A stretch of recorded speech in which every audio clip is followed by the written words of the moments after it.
JTBC는 어제 명태균 씨가 대통령 육성이 담긴 녹취가 있다며 개수까지 언급했다고 보도했습니다.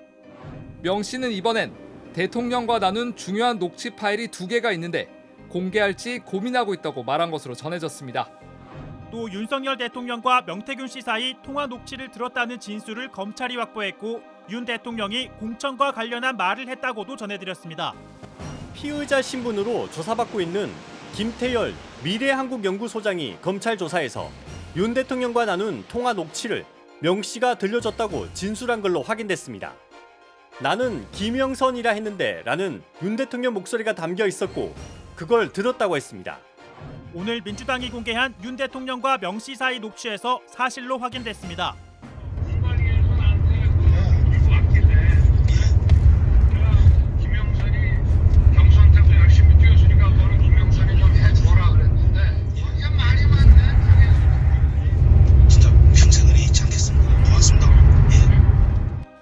민주당은 또 명 씨가 해당 통화를 지인에게 들려주면서 윤 대통령과 김건희 여사에 대해 말하는 녹취도 공개했습니다.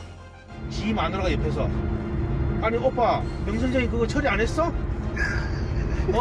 명 선생님이 이렇게 아침에 이래 놀라셔가지고 전화 오게끔 만든 이게 오빠 이거 오빠 대통령으로 자격 있는 거야? 그러니까 처음에 무슨 말이 많은지 나는 했다 나는 분명히 했다라고 마누라 보고 얘기하는 거야. 그 장관 앉혀 뭐 앉혀 아무것도 모르는데 씨발 이거 앉혀라 저거 앉혀라 저거 앉혀라 내가 마누라 앞에서 했다고 변명하는 거야. 내가 평생 이래 있지 않겠습니다 해도 알았어 내가 지금 됐지? 지 마누라한테 그 말이야. 마누라가 딱 옆에서 그리고 바로 끊자마자 마누라 전화 왔어.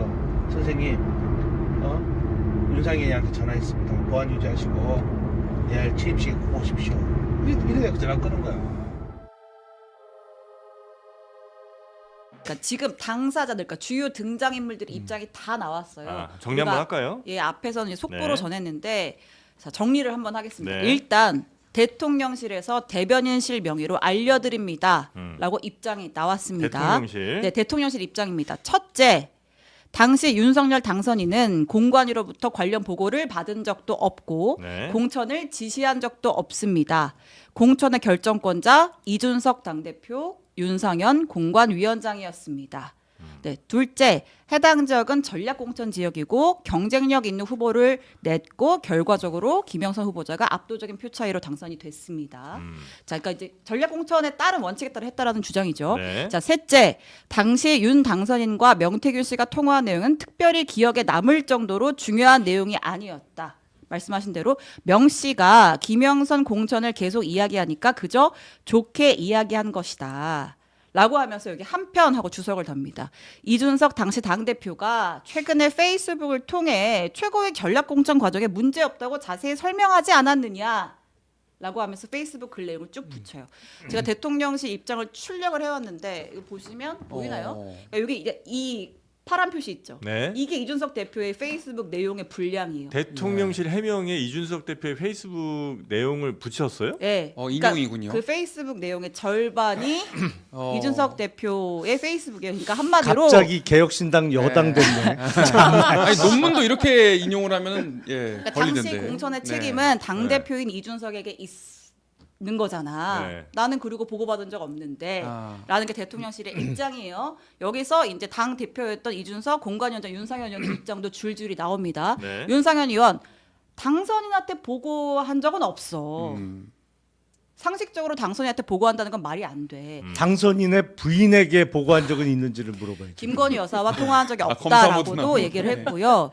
공관위원 누가 했는지 몰라도 100% 나는 가져간 적이 없어. 나는 아니야. 예, 그리고 이준석도 나한테 공천 가지고 이래라 저래라 한 적 없어. 이게 윤상현 의원의 입장. 네. 자, 마지막으로 이준석 대표의 입장입니다. 네. 아까 얘기를 했죠. 말미잘보다 이것보다는 잘 대응할 겁니다. 라고 대통령실을 겨냥하면서 저는 윤석열 대통령이 공관에서 보고받는 줄 알지도 못했고 또 후보 측 관계자에게 이런 내용을 전달하는지도 몰랐습니다. 그건 바로 니들, 그러니까 대통령실을 지칭하는 것 같죠. 니들이 해명해야 합니다. 예. 그러니까 왜 나를 끼워 넣느냐라는 네. 것이죠. 네. 사실은 이제 사태가 좀 심각해지니까 이거는 뭐 범죄 혐의예요. 그냥 범죄예요, 범죄. 빼박. 진짜 일종 빼박? 빼박이에요. 네. 이게 사태가 심각해지니까 다들 난 아니야. 예. 들 하기를 시작했어요. 이게 어쨌든 이렇게 발빠른 대응이 나온다는 거는 예. 그만큼 이게 심각하다는 걸 예. 아는 거예요. 예. 이게 이른바 좀 속된 표현으로 하면 이건 바로 빵에 갈 일이라는 걸 아는 거예요. 빵이요. 빵이요. 예. 본능적으로 느끼고 네, 네. 그러니까 바로바로 대응하죠. 아. 이게 이렇게 심각하지 않았으면 시간을 보내죠. 아니면 일부에서는 모른 척하거나 뭐 대응을 안 하거나 할 텐데 어쨌든 거짓말이라도 대응을 지금 다 하잖아요. 네. 이건 심각하다는 걸 아는 거거든. 대통령은 보고를 받은 거예요, 못 받은 거예요? 본인은 보고받은 적 없다. 공관위에서 들고 공관위원장도? 왔다면서요. 네. 근데 녹취에서 육성의 녹취에서는 들고 왔다. 들고 왔다. 공관위원장은 난 안 가져갔다. 아니 이런 거죠. 윤상현 의원이 아닐 수는 있어요. 예. 그러나 그 본인이 직접 안 가져갔다고 면피가 되는 것은 아니죠. 왜냐하면 스스로 공관위원장이고 회의를 안 했겠습니까? 예? 그러니까 나는 아니야라고 주장하면서 수사 대상에서 빠져보려고 하나 제가 네. 보기에는 빼박으로 다 수사 대상이 되는 거고요. 예. 그리고 더 중요한 것은 이 난파선에서 먼저 뛰어내려서 모면하려는 쥐의 심정과 같은 태도가 아닌가라는 생각이 좀 드는 겁니다. 네. 그리고 대단히 비겁한 거죠. 예. 예, 비겁하고 무책임한 겁니다. 네. 이런 사태에 대해서 본인의 책임이 없다고 서로 다 면피하려고 하는데 그거 봐줄 리 없다고 생각을 하고요. 그렇기 때문에 특검 요구는 더 커질 텐데 네. 저는 중요한 것은 대통령이 윤상현 의원에게는 보고받지 않았다고 할 수는 있지만 공관위로부터 왔다 연락이. 네. 그래서 본인이 그 내용을 보고 경선 과정에서 김영선이가 노력을 했으니 그에 대한 보상 차원에서 해줘라, 공천을 줘라라는 얘기를 한 게 딱 떨어지게 들어가 있잖아요. 네네네. 그렇기 때문에 이거는 뭐 피할 수가 없는 것인데 자꾸 부인하면 부인할수록 근데 부인을 하는 자가 범인인 거죠. 명태균 씨 입장이 나왔어요. 명태균 씨 네. 입장이요? 실시간으로 너무 많이 남겨오네. 그러니까요. 명태균 씨 뭐라고 이야기했냐면 예. 이건 TV조선과 통화를 했다고 하는데요. 네. 이 녹취는 자신이 내가 고용했던 A 씨가 한 것으로 보인다라고 얘기를 하면서 네. 일부만 녹음을 했다. 대통령과의 통화 녹음을 전부 이 사람이 한 게 아니라 일부가 잘려서 녹음을 다 하지는 못했다. 그럼 잘린 중간 내용은 뭐냐라고 이제 물어보니까 당에서 다 알아서 하겠다는 내용이다. 그러니까 대통령이 뭐 공천에 영향을 준 게 아니고 결과적으로 준 것이 아니라 말은 그렇게 뭐 당이 말이 많다 하면서 녹취가 끝나지 않았느냐. 네. 그러니까 실제로는 말만 그렇게 하고 공천에 영향을 주지는 못했다는 취지의 주장을 지금 하고 있는 것 같아요. 명태균 씨는. 그러니까 대통령이 내가 이제 김영선 의원을 좀 해줘라 했는데 당에서 말이 많아서 못했고 결국 당에서 알아서 했다 이게 네. 원래 녹취라고요? 아니 그러면 진짜 평생 은혜 잊지 않겠습니다는 말을 왜 해? 도와주지도 않았는데 아유. 앞뒤가 안 맞는 소리를 하고 있어. 입장이 사람들이 다 이렇게 아니 손바닥으로 그러니까 하늘을 가리고. 그게 지금 명태균 씨 입장이라는 거죠? 예, 네. 지금 그런 아니 상황입니다. 그 A 씨라 그랬는데 그분이 지금 어떤 상태겠냐고요. 지금 저기 언론에 자료 제공하고 다 하고 있습니다. 네. 예, 명태균 씨한테 떠난 사람이에요. 지금 저기 명태균 씨가 알아야 될 건 뭐냐면 주변에 이제 자기 사람이 남아 있질 않아요. 그리고 저기 그때 그 수행을 했던 두 사람은요. 네. 제일 확실한 자료를 제일 먼저 제공한 사람입니다. 네. 저기 몇 개 유튜브 업체에다가. 네. 그러면 그 사람들한테 사실은 김 여사를 만나고 오면은 제일 먼저 털어놓는 상대가 이 두 사람. 가장 먼저 털어놓는. 네네. 나 방금 들어갔는데 아프로비스타 갔다 왔는데 나오면서 내 들어갔더니 일하대. 그리고 뭐 녹취 들려주고 이러면서 했던 그런 계속 사람들. 그 얘기한 당사자. 네. 강혜경 씨는 오히려 그 다음입니다. 그러니까 이 부분을 이거 뭐 도와주던 A씨고 고용했던 사람이라고 해가지고 이거 결코 간단한 문제가 아니다. 일단 명태균 씨가 지금 마지막 딜이에요. 그러니까 구속을 피하기 위한 마지막 딜을 아직 안 까는 거예요. 네네. 아니 뭐 이렇게 뭉치면서. 근데 진짜 구속되면 그때는 자기도 모르겠다.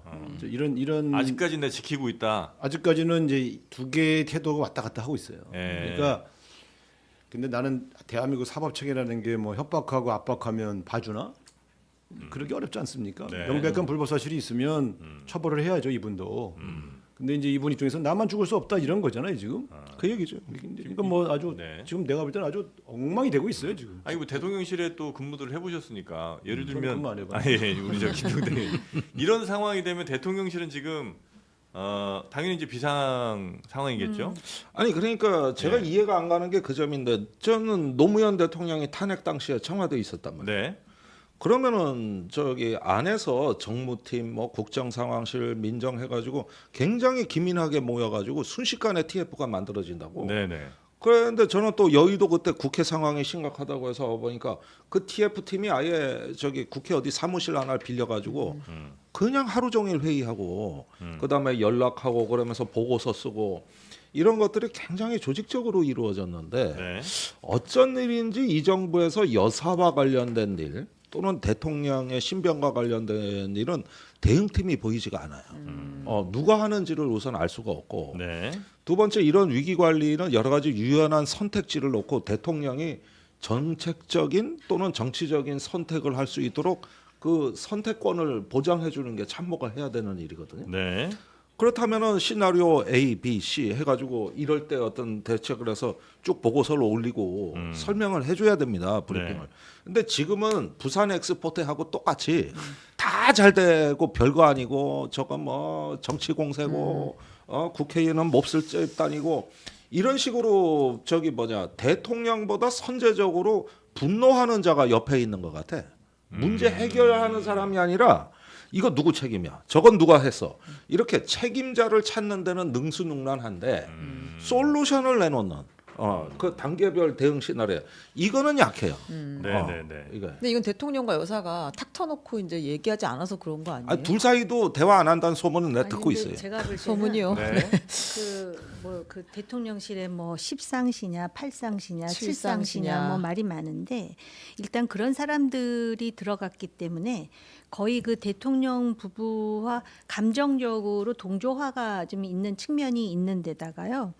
그다음에 이런 상황이 되면 아무리 그 사람들이라 해도 정권 초기라면은 오히려 그 사람들이 더 나서서 마치 또 완장을 두른 듯 뭐 뭔가를 해결하려고 하겠지만 지금은 약간 자포자기 상황이니까 지금 세 가지 아까 그 대통령실의 입장을 말씀하셨는데 보면은 벌써 그 듣는 순간 사람들이 그 상당히 그 어불성설이다라는 반응을 보임에도 불구하고 그걸 내놨다라는 거는 제가 볼 때는 뭐 대통령이 이제 뭐 격렬하고 당혹해 하니까 급하게 지금 그런 식의 먹히지도 않을 그런 답변을 내놨다라고 볼 수밖에 없고요. 네. 그래서 대통령실의 수준이 그 뭐 여야 또는 보수 진보를 막론하고 지금의 수준은 우리가 생각하는 그런 수준보다 훨씬 낮은 것 아닌가라고 저는 개인적으로 생각하고 네. 이 명태균이라는 사람의 이 얘기를 들어보면은 이토록 나르시스트가 있을까? 자기가 한 일에 대해서 저는 강혜경이라는 사람한테만 미주알 고주알 다 얘기한 줄 알았어요. 그래서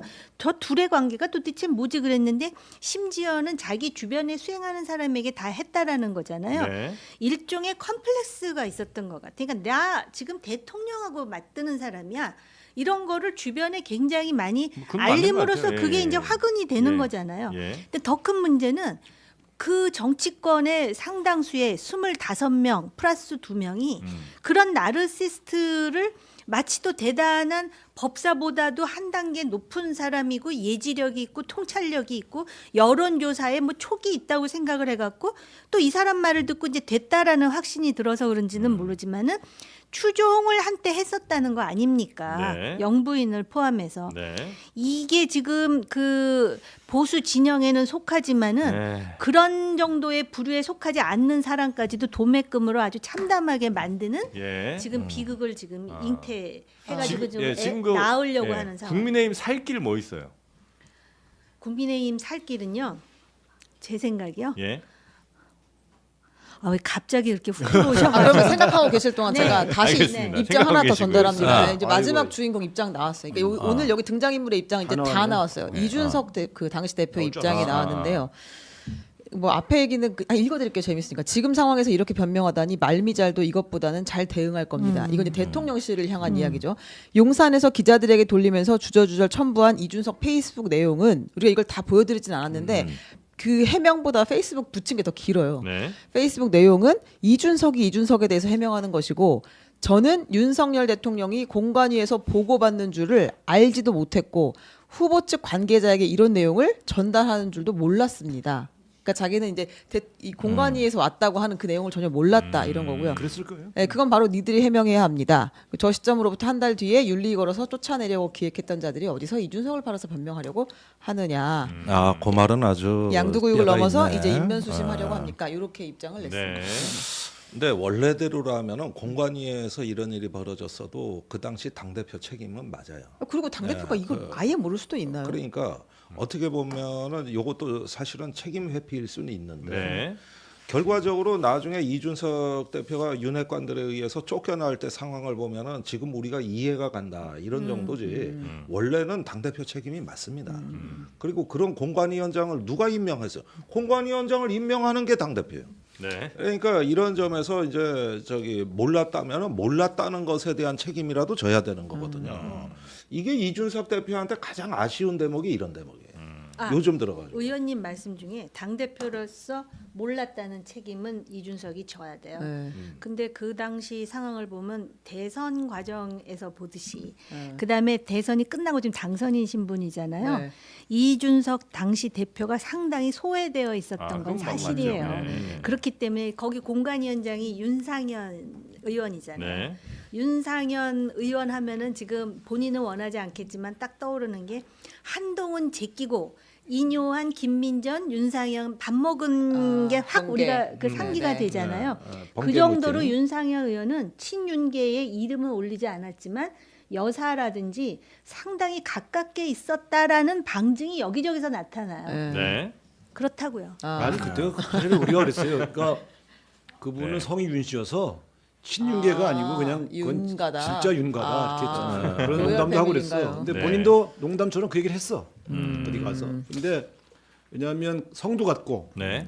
또 같은 서울대 동문이고 친분을 그러니까 사실은 보면 김영선 의원이나 윤상현 의원이나 다 서울법대 우리 저 윤석열 대통령이나 나경원 이거 다 사실은 그 당시에 우리가 그랬거든요. 야 저쪽은 서울법대 아니면 뭐 낄 수가 없겠다 이런 얘기를 할 정도였으니까. 근데 어쨌든 윤상현 의원이 저게 난색을 표시하고 좀 어렵다는 얘기를 한 거는 합리적인 입장을 얘기했을 텐데 결국 굴복한 거죠. 뭐. 네네네. 아니 그런데 윤상현 의원은 지난 7월에 이종호 녹취 파일이 터졌을 때 이종호. 네. 그때 가장 앞서서 방어하던 인물입니다. 그때 권성동 의원하고 둘이 기자회견을 했잖아요. 네. 그러니까 그때 이종호하고 원팀이 되는 위험을 감수하신 분이에요. 그러니까 이분이 뭐 윤핵관에 이름을 올렸냐 안 올렸냐 이러지만은 최근 몇 달 사이의 행보를 보면은 거의 네. 뭐 몸통격의 역할을 실제로 했고 또 대통령하고 한 라인을 아까 정옥 의원님 네네네. 말씀하신 대로 개척해 나가서 그 성과를 봤다고 실제로. 저는 그 행동도 그렇게 나오고. 추측이에요, 추측. 네, 밥 먹은 거 얘기하시는 거 아니에요? 네, 네. 밥은 먹었잖아요. 그러니까. 그래서 실제 정치적 행동도 그랬다는 거예요. 네. 왜 자기가 삼부토건에 나옵니까? 그러면은 이제 윤상현 의원은 뭘 해명해야 되냐면 네. 여기 마지막 녹취 마무리에 네. 바로 끊자마자 바로 전화 왔어. 선생님 윤상현에게 전화했습니다. 네. 이건 김건희 여사가 전화했다는 거 아니에요? 네. 그렇죠. 그러면 그러서 내일 취임식 오십시오는 건 얘기가 잘 됐으니까 네. 편하게 취임식 오시라는 얘기예요. 네. 자 윤상현 의원이 계속 부인했잖아요. 그럼 김건희 여사가 윤상현 의원에게 전화했다는 사실에 대해서는 그런 사실이 있는지 없는지를 윤상현 의원이 밝혀야죠. 자기 전화 기록부 까야 돼요. 사실이 아니면. 네. 그러면 김건희 여사도 뻥친 거예요. 명태균에게. 그렇죠. 그거 입증하면 아니 이건 간단하네. 입증을 해주면 되잖아 본인이. 간단하죠. 예, 이 간단해요. 근데 이게 통화가 됐다? 그러면 결국 마무리 수순은 김건희 여사가 윤상현 공관위원장한테 전화함으로써 마무리된 거다. 네. 이렇게 봐야 되는 녹취예요. 근데 이제 윤상현 의원의 입장이 또 여사랑 통화했느냐 한 적 없다, 기억도 없고 여사와 이런 논의한 적 없다라고 이야기하긴 했어요. 기자들을 만나서 지금 뭐 계속 실시간으로 이제 막 확인 작업이 들어가고 있는 그런 상황인데 네. 사실은 말로 확인할 수 있는 대목은 아니죠. 이거는 말씀하신 것처럼 통화 기록이 있는지를 수사를 보고 해야 돼요. 이렇게 해야 되는 윤상현의 통화 상황이라. 기록을 이거 뭐 통화 기록은 뭐 바로 나오기 때문에 윤상현 네. 통화 기록을 확보해야지.